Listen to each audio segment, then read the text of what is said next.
So this cookie here for the arms, I've got this kind of crooked heart, and I'm going to cut the heart, and then I'm going to use the cutter again, placing it about halfway and cutting again, and there we go. This creates kind of like I guess a paisley shape. This will be the arm for the doll. So again, the same thing, just like that. And so it's important to bake one the right side and one the other side, so that you have the two directions for both arms. All right? So my earlier video showed a bunny cookie bouquet, and now I'm going to show you a different way to do an arrangement. Here is a head on a stick. Now I'm doing a bunny. It could be absolutely anything, a teddy bear, a little girl, anything. Now this is the head on a stick, and the little arms, which I had showed how to cut, is a paisley kind of shape, and then I just did kind of a paw looking type thing, really loose design. And so these are the parts of cookie that you're going to need. In my opinion, it's important to wrap the cookies. These cookies are going to be, you know, maybe out for a little bit. They won't stay fresh. And also, you know, it's not clean. Sometimes they'll be sitting out or whatever, or you want to give them at school. The person has to bring them home in their car or something. Just, you know, take the time to just wrap the cookies. It's so easy. The cello bag and the tape around, and there you go. And with the nice cello, you can perfectly, like, see the cookie. So the hands, I have my smaller bags that I'm going to trim here, and that I'm putting one of them like this, like that, just going to bunch, and the other one. So you have to always remember that this is going to be sitting on the belly of the critter, and so these two kind of cookies bunched together, and so you're putting them behind like this. So you see they're bunched together, the center being attached, so that when it falls it's going to be sitting on the critter. And I'm just wrapping that whole thing in the middle with some Scotch tape, the whole thing, so it seals the bags and it makes them like kind of together. So here is the head, and these two hands are going to hang like that. Now if you want, you can take the time to fold the bag back behind to give it more of a tight finish inside the bag, less of that showing, and there you go for your parts, cookie parts. There are several different types of cello bags available. Now in this project, for the belly part, you're going to need a bag that has some width to it. See, these are my cookie bags, and they're just like envelopes. There's no extra plastic. You just slip the cookie in, and there's nothing at the bottom for it to sit. It's just for a flat thing. These bags here have some width to them, you see. So this is about 2 inches wide and then a 3-inch front. And so when you fill this bag, it will be able to sit standing up, you see. So I'm going to fill that up with some gummy bears, and that will give me some weight. This will create the body of the critter. Here's the bag all filled up. I would use almost anything in this project that you like or that your family enjoys, except popcorn. I don't think popcorn will have the weight required to hold all this up. So now this is gummy bears. I'm going to be gathering the top, and this is the body. My bag is a little bit underfilled, but I think there's more than enough for it to stand up.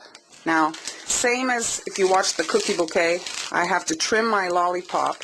So this is the body. This is the head. I'm trimming my stick for it to be able to sit in this bag.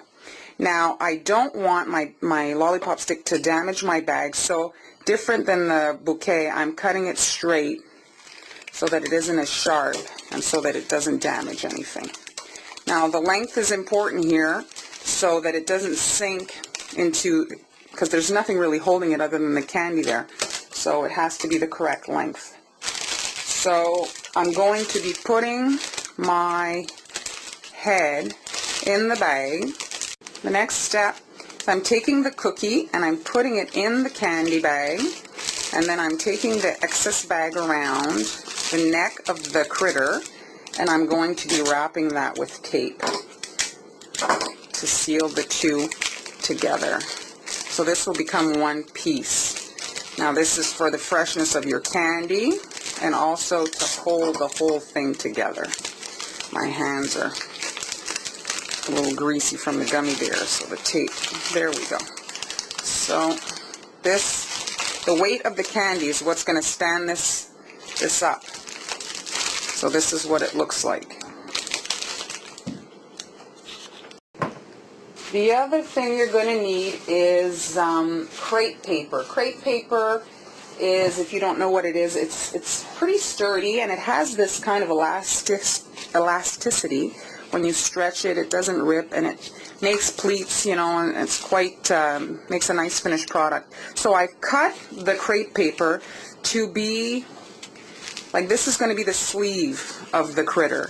So you see, it was a little bit longer, about the width of my arms here, but I'm wrapping this around the whole thing like that, and you see now the little hands are peeking through, and this will be his sleeves or her sleeves, whatever. And I've got a little tie wrap here, a silver tie wrap, and I'm just gonna tie that so that it holds the whole thing together. So this is going to give the look of sleeves for my little bunny. You see? There we go.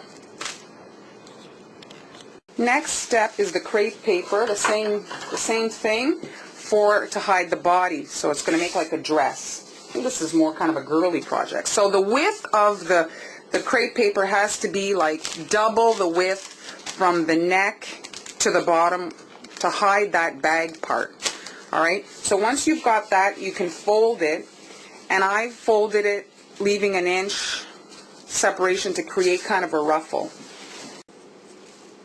The next thing you need is some ribbon in a coordinating color of your crepe paper to tie at the neck, and it's going to hold the whole thing together.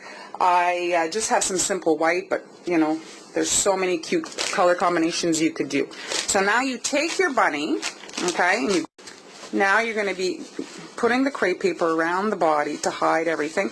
So you're gathering it at the neck, and you're like pleating and wrapping to make, like, this is going to be like a collar to the dress, like, and you're going around, and this hides the candy and makes kind of looking like a dress. So once it's all bunched up like this, there we go. You can take your ribbon and tie that at the neck. Tie it tightly, and this will hold the dress. And then here you can just tie a little bow so that it's obviously pretty.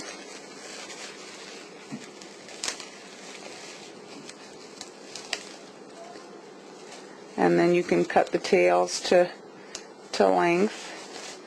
So there we go. That's what it's going to look like. Here, let me tip it. So there's the candy hidden under the crepe paper. And your arms that we had made earlier, those are going to go like that. You see? So I have to attach those on. To attach the arms, I've passed one of those tie wrap things, or those steel wired ties there, from the ribbon. I passed it through the ribbon, and now I'm going to push the arms here, and I'm going to twist it as tight as I can here to get that to hold on to my arms. And so when you turn it around, you see the arms sit in the right spot. So there we go. There's the little bunny. His arms are attached, and the little collar with the crepe paper dress. This could be done in so many different color combinations. The ribbon will really dress it up. And there you go, another Easter idea.